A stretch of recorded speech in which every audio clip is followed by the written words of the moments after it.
নমস্কার বন্ধু, আমি সুতপা। প্রত্যেক দিনকার মতো আজকেও চলে এসেছি, কিন্তু একদম মন্দিরে দাঁড়িয়ে আছি। আর এখান থেকে লাইভ ভিডিওটা শুরু করলাম। তাই অবশ্যই আপনারা সকলে দেখুন, মহামায়াকে দর্শন করুন। আর মন্দির খোলার আগের মুহূর্তটা আপনাদেরকে দেখাচ্ছি। হ্যাঁ, এখানে নাট মন্দির, এখানে কিন্তু সুন্দর কীর্তন হচ্ছে, কিন্তু পুলিশের ভয়ে উঠতে পারি না। কারণ কি মনে করবেন, প্রত্যেক দিন তো তাদেরও একটা লজ্জা, আমারও লজ্জা, সেই জন্য উঠতে পারি না। কিন্তু আপনাদেরকে এখান থেকে শোনাচ্ছি অপূর্ব শেষের দিকে এটা।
এবার তো মন্দির খুলছে, আপনাদেরকে সে দৃশ্য আমি দেখাবো।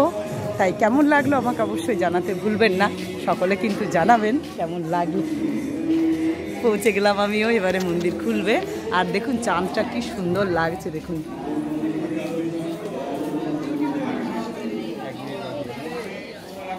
আর 1 মিনিট বাকি, এবারে মন্দির খুলবে। আর আমাকে কিন্তু জানাতে ভুলবেন না কেমন লাগলো।